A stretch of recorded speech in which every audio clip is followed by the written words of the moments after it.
Mes chers frères et sœurs, aujourd'hui avec l'aide d'Allah Tabaraka wa Ta'ala, on va parler des péchés en secret.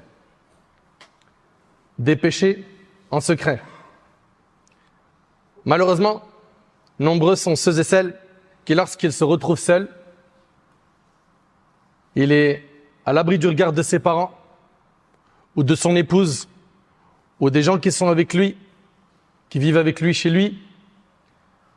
Ils sont nombreux, dès qu'ils se retrouvent seuls, à être en roue libre.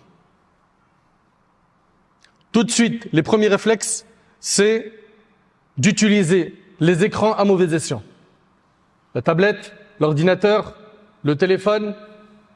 Et lui qui fait attention, plus ou moins, à montrer une bonne image autour de lui, eh ben, il va se retrouver à faire les pires atrocités.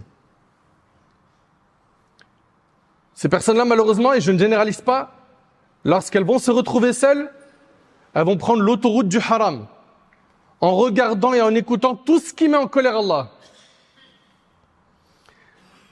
Mes chers frères, mes chères sœurs, ce qui nous manque, c'est d'être conscient qu'Allah Tabaraka wa Ta'ala nous surveille.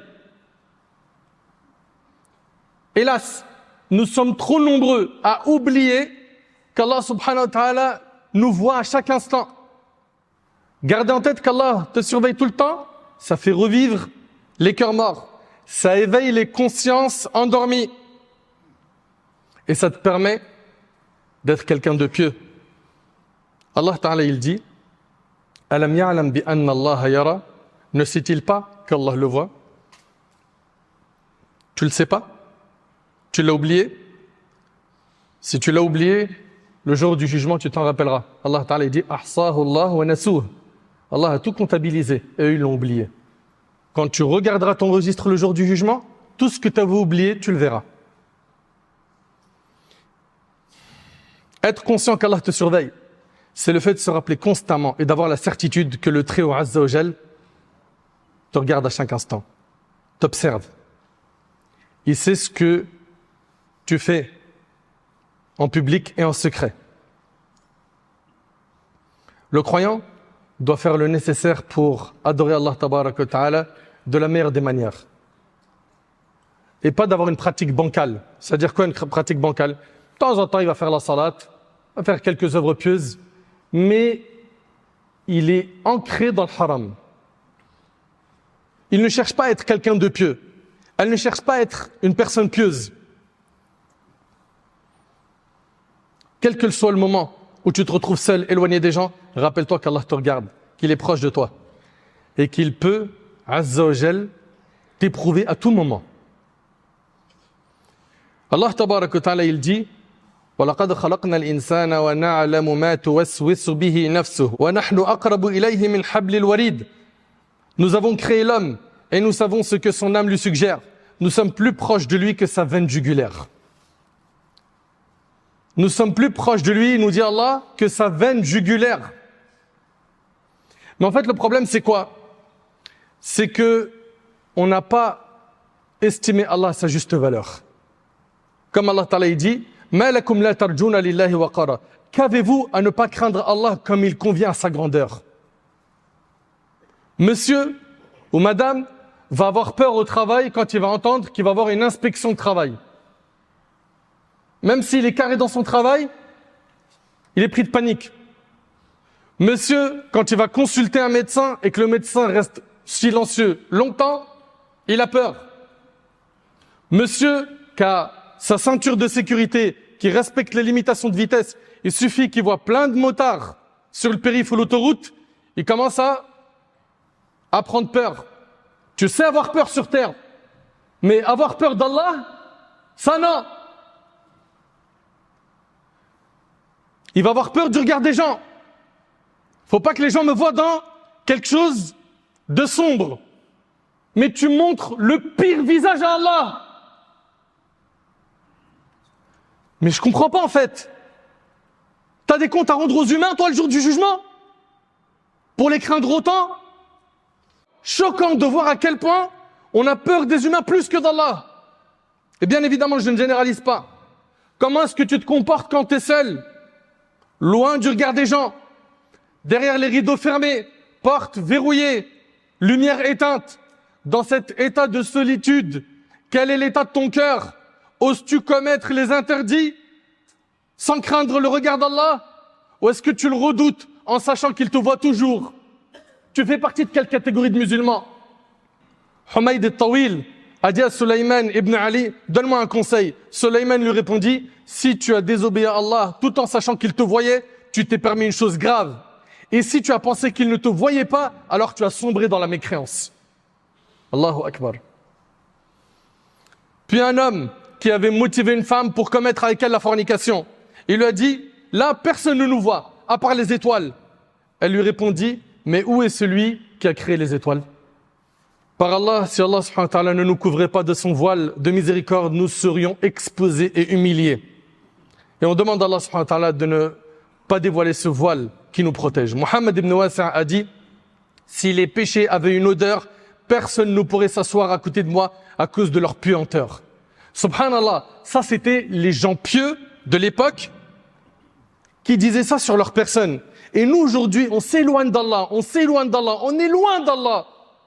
Et on est très satisfait de notre relation avec Allah. Quand tu parles avec quelqu'un, tu lui dis, t'en es où avec la prière, la religion? Non, alhamdoulilah, je suis quelqu'un de bien, moi je suis pieux.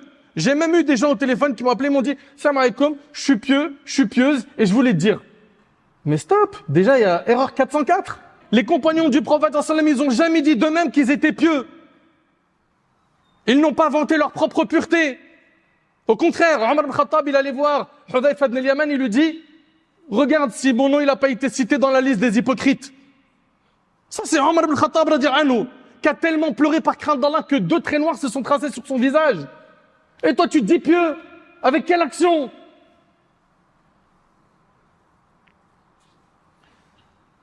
Si l'un de nous pense à la proximité d'Allah, qu'il est proche de nous, qu'il a la connaissance de notre état, qu'il a un pouvoir total sur sa création, il ne désobéirait jamais à son Seigneur.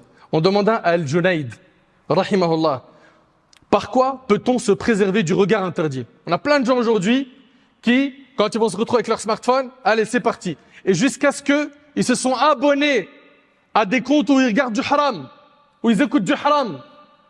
Leurs yeux sont habitués à ce haram. Ils y trouvent un plaisir. Eh bien, écoute bien. On a demandé à Al-Junayd, par quoi peut-on se préserver du regard interdit? Il répondit, en sachant que le regard d'Allah sur toi précède ton propre regard sur ce que tu observes. Garde en tête, mon frère, garde en tête, ma sœur, que quand tu es en train de regarder quelque chose de haram, ou d'écouter quelque chose de haram, faire quelque chose de haram, ce que tu es en train de regarder là, pendant que tu le regardes, sache qu'Allah, subhanahu wa ta'ala, à ce moment-là, il te voit. T'as pas honte? Ça te fait rien?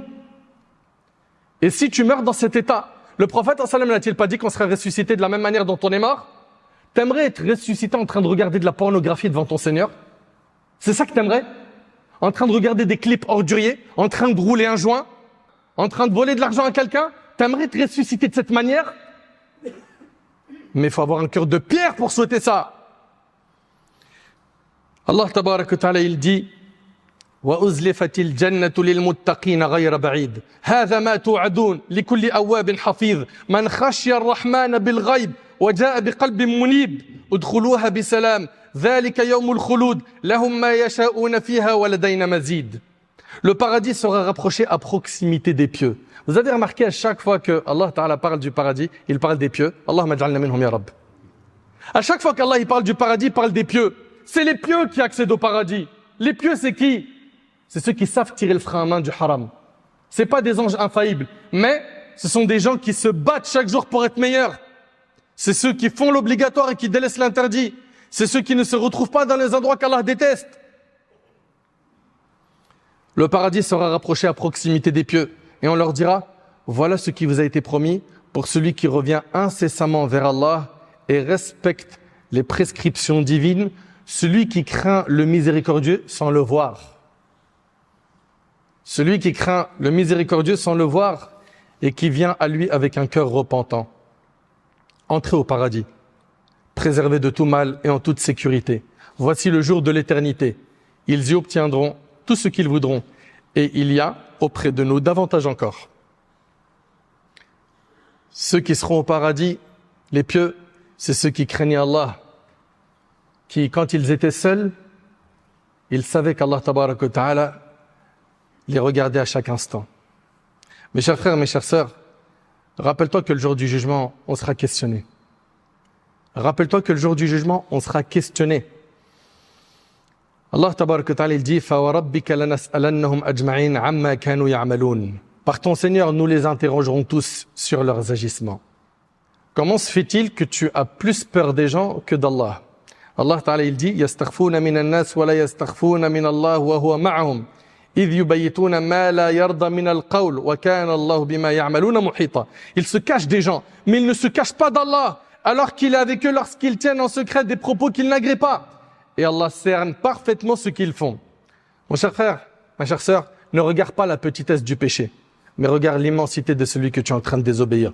Prenez garde aux péchés mineurs, comme a dit le prophète sallallahu alayhi wa sallam, car leur exemple est celui de personnes qui se sont installées dans le creux d'une vallée. L'un apporte un morceau de bois, puis un autre en apporte un autre, jusqu'à ce qu'ils puissent cuire leur pain. De même, les péchés mineurs, s'ils s'accumulent, finissent par détruire celui qui les commet. C'est rapporté par l'imam Ahmad. Et d'après Ghaylan, Anas ibn Malik radiyallahu anhu a dit, écoutez bien, Anas ibn Malik radiyallahu anhu, à son époque, il dit, certes, vous faites des choses qui sont à vos yeux plus fines qu'un cheveu. Mais que nous, à l'époque du prophète sallam, les compagnons à l'époque du prophète sallam, il dit quoi? Nous comptions ces choses parmi les choses qui font tomber dans la perdition. Mais si Anas aujourd'hui, radiyallahu anhu, il venait et il voyait ce qu'on faisait dans notre époque, qu'est-ce qu'il dirait? Mohammed ibn Sirin, rahimahullah, il a dit, par Allah, je ne pleure pas pour un péché que j'ai commis, mais je pleure pour un péché que je considérais comme insignifiant alors qu'il est immense auprès d'Allah. C'est ça qui nous manque en fait.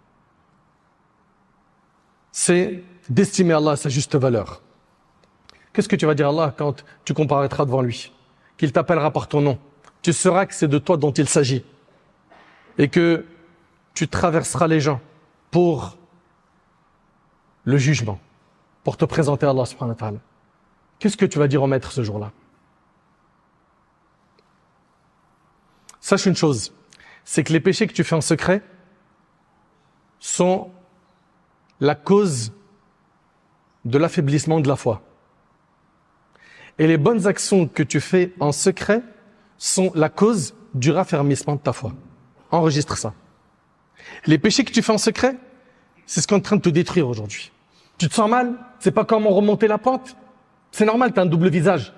Quand t'es avec les gens, tu montres Zahma, t'es pieux, et quand tu es tout seul, tu montres à Allah le pire des visages.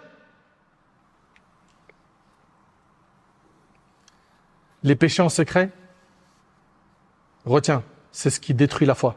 Et les bonnes actions secrètes, c'est ce qui raffermit la personne jusqu'à ce qu'elle rencontre Allah subhanahu wa ta'ala. Saute cela. Quel moment délicieux lorsque le serviteur savoure les paroles d'Allah. Il lit le Coran, il récite le Coran. C'est un instant de sincérité où aucun œil ne te voit, aucune oreille ne t'entend. Et nul ne sait ce que tu fais si ce n'est Allah subhanahu wa ta'ala. Vous savez, le cheikh Mohammed Mukhtar al-Shinqiti, ce grand savant, il rapporte, je me souviens d'une discussion avec mon père, qu'Allah lui fasse miséricorde, sur la possibilité de réciter le Coran en une nuit.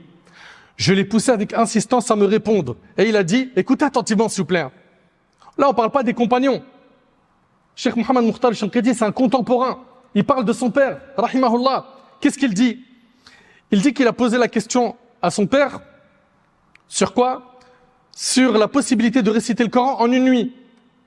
Je l'ai poussé avec insistance à me répondre et il a dit, par Allah mon fils, je sortais de la mosquée après la prière du Isha et je commençais la prière de la nuit, Qiyamul Layl, les prières nocturnes. Et dans une seule raka'a, je ne me rendais compte de rien avant d'arriver à la fin du Coran à l'aube. Est-ce que vous entendez ce que je suis en train de dire là? En une raka'a, il a lu 600 pages du Coran. Pourquoi? Il était tellement absorbé par la beauté du Coran. Nous, on en est où, nous, quand on est seul? Pourquoi est-ce que quand on est seul, à l'abri du regard des gens, on a un comportement diabolique? Pourquoi? Pourquoi est-ce qu'on est comme ça? Subhanallah. Il lit le Coran en entier en une unité de prière. Il dit, tant je me délectais de cette conversation, de cet échange qu'il avait avec son Seigneur Azza wa Jal, qui était intense. C'est un plaisir dont la douceur est inconnue, sauf de celui qui l'a goûté.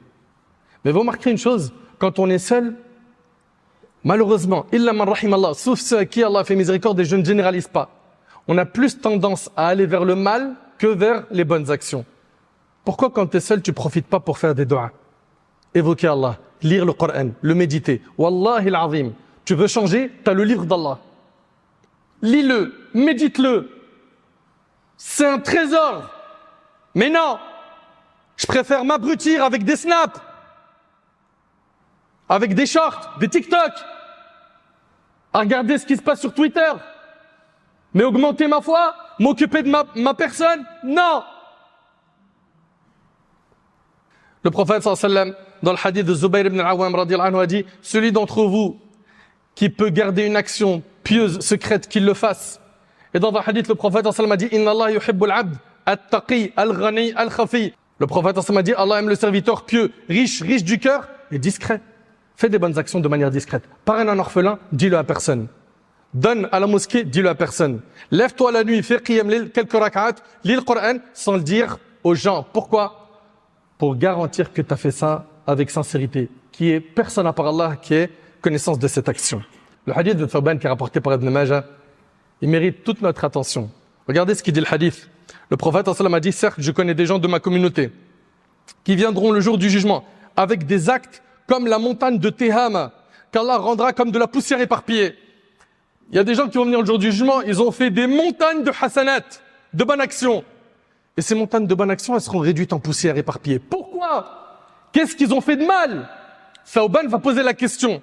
Thawban va dire: ô messager d'Allah, décris-les-nous afin que nous ne fassions pas partie d'eux sans le savoir. Le prophète sallallahu alayhi wa sallam a dit: ce sont certes vos frères, ils sont issus de votre tribu, ils prient durant la nuit comme vous priez. C'est des gens qui font des amal salihat, des bonnes actions. Mais ce sont des gens qui, lorsqu'ils sont seuls, transgressent les interdits d'Allah. Quand ils sont seuls, ils font le haram. Leurs montagnes de bonnes actions seront réduites en poussière éparpillée. Veux-tu être de cela? T'imagines, toi qui as fait beaucoup d'efforts, t'as peut-être fait des umrah, plusieurs umrah, t'as fait des aumônes, t'as fait plaisir à tes parents, t'as donné à manger à des pauvres, t'as jeûné, des jeûnes surrogatoires, t'as fait plein de khir, t'as dépensé beaucoup de sabilillah, t'as fait des efforts pour qu'à la fin tout ça se soit réduit en poussière. Pourquoi? Parce que t'es un diable quand t'es seul. Jusqu'à quand? Jusqu'à quand t'es guidé par les passions illicites? Ces comptes de shaitan que tu suis, désabonne-toi maintenant. Désavoue-toi maintenant, pendant qu'il en a encore temps. Tu suis un tel sur Snap ou sur TikTok et il a du contenu interdit, désabonne-toi aujourd'hui. Lave tes yeux, lave tes oreilles de ces contenus.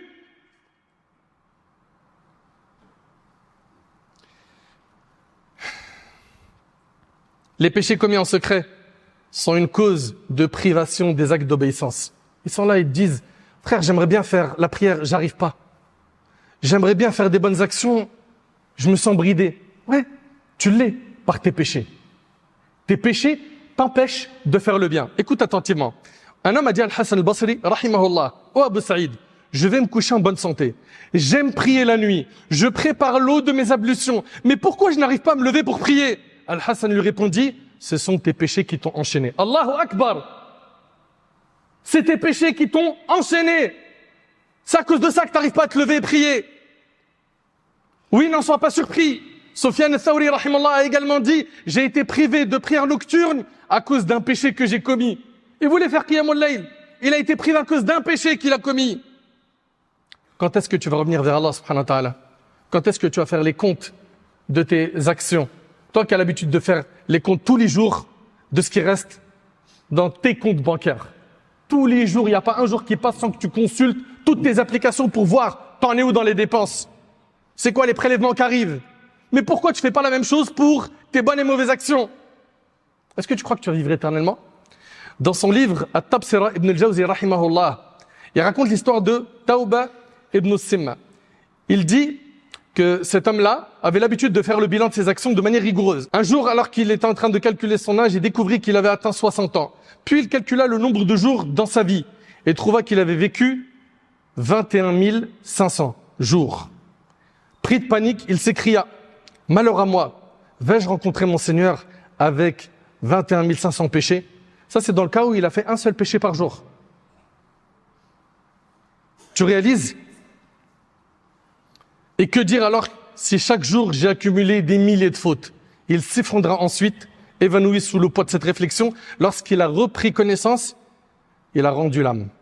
Il est mort. Ceux qui étaient présents entendirent alors une voix dire « Quelle course rapide vers les plus hauts degrés du paradis, Al-Firdaus !» Reviens vers Allah.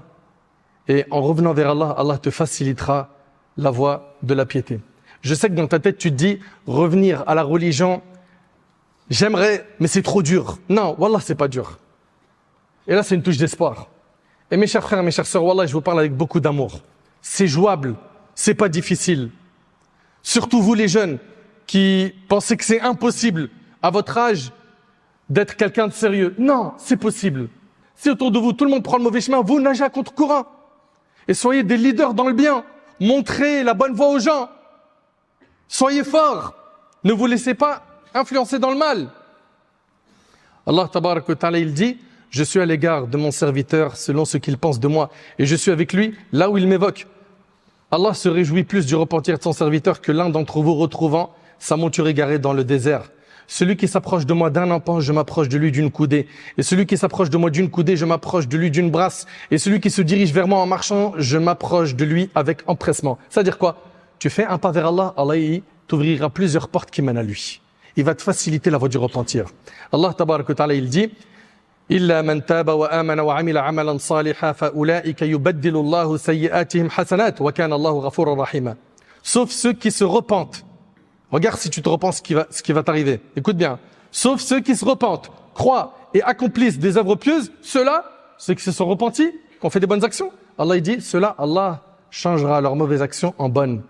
Tu te repens sincèrement, Allah il changera tes mauvaises actions en bonnes. Tu m'entends? Tu te repens sincèrement, Allah il change tes mauvaises actions en bonnes. Et pour finir, écoute ce hadith. Le prophète sallam a dit, le diable a dit, regardez le diable, il a dit quoi Allah?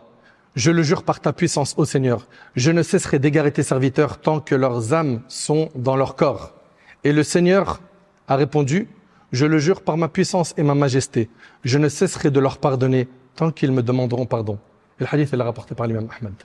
Tant que tu demanderas pardon de manière sincère, Allah il te pardonnera. Te soucie pas du nombre de tes péchés. Ne te dis surtout pas, moi j'en ai trop fait, c'est impossible qu'Allah me pardonne. Ne pense pas que tes péchés sont plus grands que la miséricorde d'Allah. Ne pense pas ça. Mais par contre, il faut que tu cesses immédiatement les péchés que tu fais en secret. Et honte de désobéir à Allah en secret, tout en sachant qu'il te voit à chaque instant. Et si tu oublies ces péchés-là, sache que le jour du jugement, on te les rappellera. Tu auras ton livre. Allah subhanahu wa ta'ala dit, le jour où l'homme se rappellera. Mais à quoi lui servira de se rappeler ce jour-là? Ça sera trop tard. Tu es encore en vie, œuvre, repens-toi, vis comme un bon musulman pieux et demande à Allah qu'il te donne la force et qu'il t'assiste dans ce sens et il te facilitera. Qu'Allah tabarak wa ta'ala nous pardonne nos manquements, qu'Allah subhanahu wa ta'ala fasse de nous des pieux.